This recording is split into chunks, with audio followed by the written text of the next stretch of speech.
Grand Rising, everyone. How are you today? Are you feeling good and feeling energized? Yes, I'm glad you're tuning in today. Just here thinking about some things, and actually one of the topics I want to talk to you about as we talk about leadership and the skills that you can use to as you develop and as you become a better leader yourself is accountability. Yes, accountability.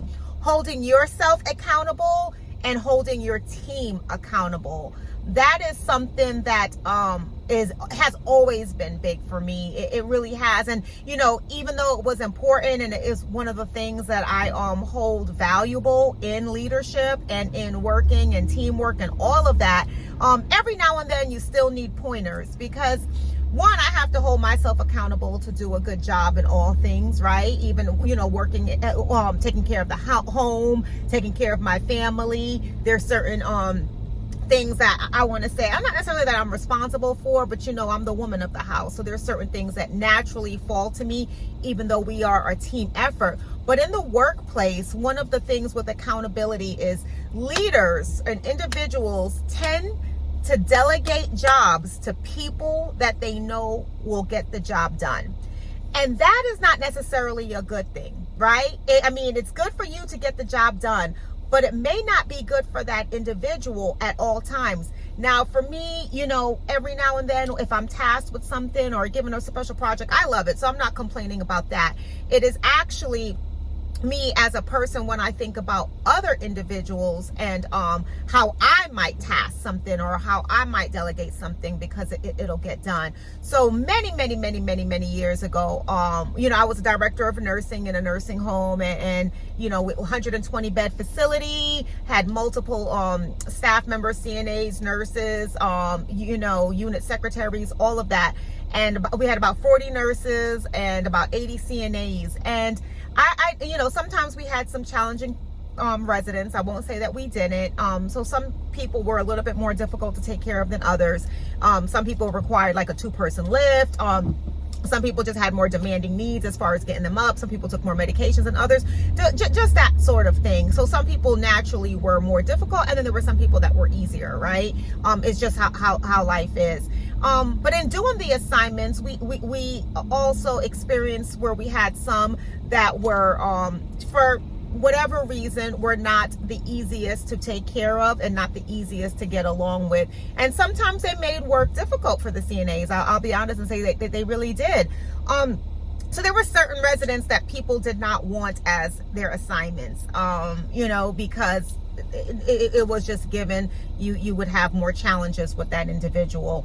And one of the things that I would do is, and even though I was big on accountability, I didn't realize what I was doing, is I would give the best CNAs those particular people. As we were doing assignments, I would assign them those individuals, and the CNAs that were that maybe were not in my top 10, the top tier, would get the other assignments. And I remember, one day I was talking to someone, and I was one of the CNAs, and I was giving her assignment, and I said, you have this person, and can you please make sure you take care of him and do all of this? And she was crying because she really didn't want the assignment, but I had to have somebody take care of him. So we had to do it. It's just unfortunate this was just a really difficult person. And then she said to me, and she was crying because she really didn't want the assignment. And she was like, you never hear any complaints about me. I always do my job. Why is it that a good person always gets the hardest assignments? Why is it's almost like it's a punishment because I do a good job, because no one complains about me? I actually tend to get the more difficult people, and it's not any easier for me. It's just my response to them. And that was really an aha moment for me, because she was right. She was right. Why should she get more or harder assignments? Because she dealt with people better, and because she knew how to create and foster an environment that the residents felt welcomed in, and they did not complain about her, and they wanted her to be their assignment, and they wanted her to be the one that had their assignment. She was actually right. And when she said that, something really just it was like somebody just punched me in my gut. It was a gut-wrenching moment because I never want to do that to someone. One, if you already know me, you know I naturally care about people. So I do care about individuals, and I don't want anyone to feel that I'm giving them a more difficult assignment or I'm giving them more work than someone else. And I really was just, I was appalled with myself. And I was like, what am I doing? And she's right. So I really need to, if I'm so big on accountability, I really need to hold people accountable. And I can't give someone else a more difficult assignment, a heavier assignment, or more people to take care of just because they do a good job. And I think a lot of people tend to do that. When you know that this person will get it done, you tend to give it to that person. But then what ends up happening is the person that works hard actually ends up working harder. And then the other person that just kind of, because there are some people that don't really care, you know, they just go to work to collect a paycheck, or they just, you know, clock in to clock in. It is a part of life and it happens. But those people end up getting paid the same amount of money, and they do much, much, much less work. And then the person that is working hard and is reliable, and that your go-to person, ends up getting double the amount of work. And they don't, and really most of the time it's around the same pay. It's not much of a difference in pay, because even when you do raises, right, in corporate America, what are raises? They go from 1% to 2% or whatever it is, right? I don't know, because I believe, I don't want to speak on different companies and that, but my understanding is the average raise goes from 2% to 3% or 1% to 2%, something like that. But anyway, with things like that, there really isn't much of a gap or a difference in that pay. And so when you have somebody who you know you can rely on and you give them all the work, then you're not teaching your other people how to be better. You're not leading others. You're not coaching others. And those are all still important as well. So one of the things, I mean, that was such a aha moment. And like I said, I felt like crap. That I actually did that to someone, and she had tears, and I wasn't doing it on purpose. I really did not realize what I was doing. So as much as I was, big on accountability, in that moment, I did not realize what I was doing. And so I made it a point in my life going forward to always think about that. Same thing, even with the house, right? When you have your kids, when you know there's one kid that'll take out the trash without giving you lip or no smack talk, and it'll be easier, you just usually ask that person because you can't be bothered with the other kid, right? It just happens, but it's not right. And I believe in doing things that are right. So in your role, whatever it is that you do, if you have a team of 5 people and you know Susan is the best person on the team and always does the job well, don't always give it to Susan. You really shouldn't. What you need to do is find a way that you can still give Susan the desirable amount of work, but say Gary is not up to par with Susan, doesn't mean he should get less work. You give him that assignment, and what you do is do frequent check-ins with him. It might be more work on you, but that's okay, right? Because if you're in a leadership position, you are trying to still build yourself, I hope, right? If you're tuning into this channel, because that's what this is about, and you're hopefully leading and building other people up as well. So you give Gary that assignment, and you give Gary deadlines, or if you don't want to give him the deadline, ask him, like, hey, this is the assignment, this is what I need to be done. When will you have this done? Or when do you think, what is feasible? Because you also want to be realistic with your goals and what you're requesting. And so let Gary give you that deadline, but hold him to it, right? Hold him accountable to getting it done. So you don't even have to necessarily say, I need this done at this day and time. You can have them own that. But this has helped to cultivate that leadership, cultivate that person to do a good job and to rise to the standards of what you have for someone else. So that's one of the things to be mindful of, especially in your role or your work or whatever it is that you're doing as you're developing as a leader and you're building your team. You don't always want to go to that person on your team that you know will get it done. You want to divide the work. You want to, now, mind you, there are certain strengths that each individual has. So you do want to base assignments based on a person's strength. That, like even on a football team, there's a quarterback, there's a running back, there's a linebacker, there's defense. There is all these different components that make up a team. A team can't have 10 quarterbacks, right? Because if you keep throwing the ball and you don't have anyone to throw it to or to run the ball, you're still going to get nowhere. So you do need different players on the team, and as a leader, when you're building your team, or you're doing your new hires and so forth for your home business or whatever it is that you're doing, you pick people. If you need someone that's creative, you need someone that's detail oriented, you need someone that's task focused, that's fine. So you build that team and you do assignments based on those strengths. But you don't want to just give one person on the team the majority of the work because they'll get it done. That's something that I feel like is important, because of what that does is it contributes to burnout. It contributes to anger. People end up becoming resentful. They get frustrated. Sometimes they leave the companies because they don't feel like their work is appreciated, or they feel like they're overworked and underpaid. It just contributes to so much other things.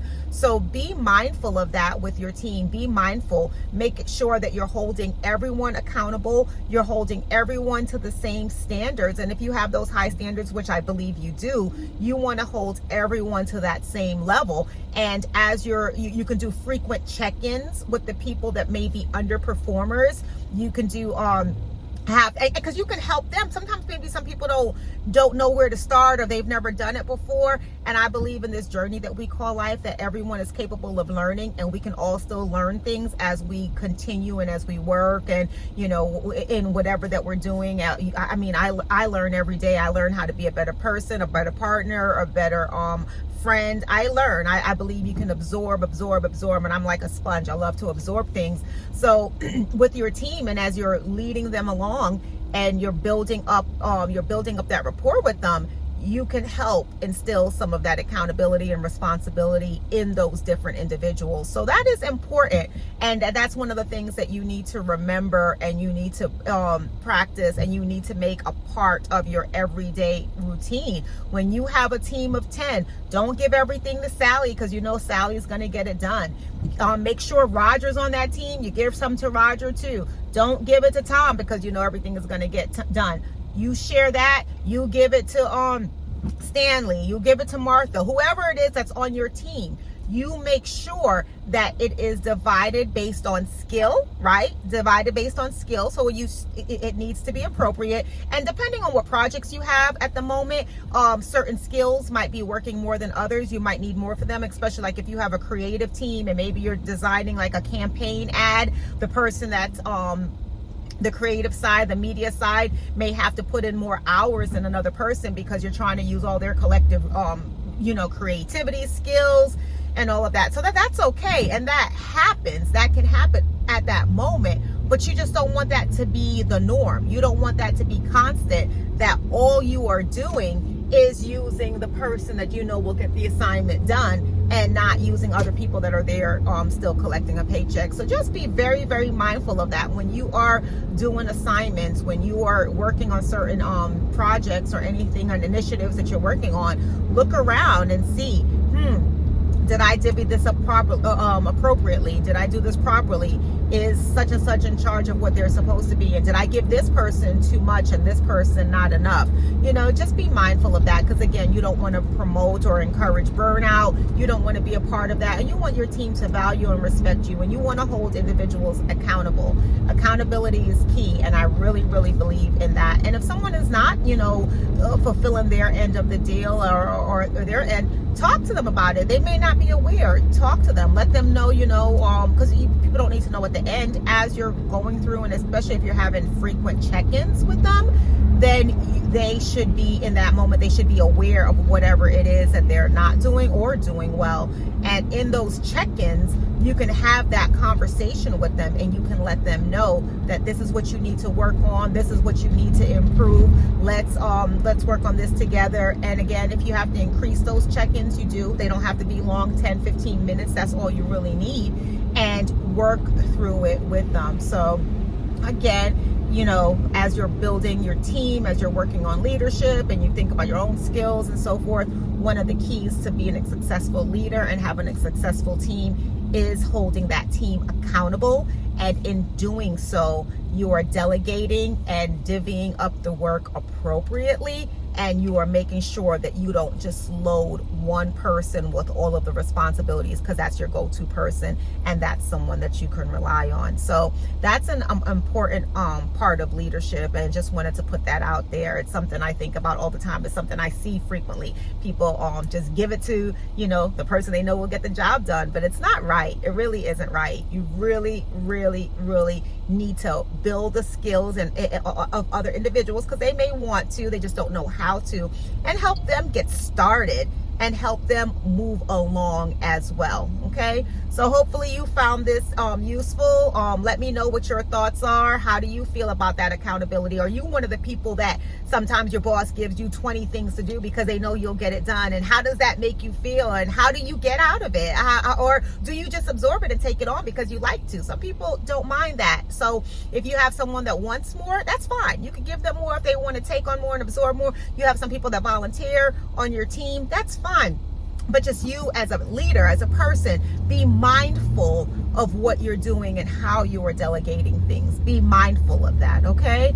You want that team to respect you and trust you, and you want to build a good team and have a good relationship with them. All right, love to hear what your thoughts are. Drop those in the comments. I hope you have a wonderful day. I'll be back talking to you a little bit later. And ciao. See you again. Bye.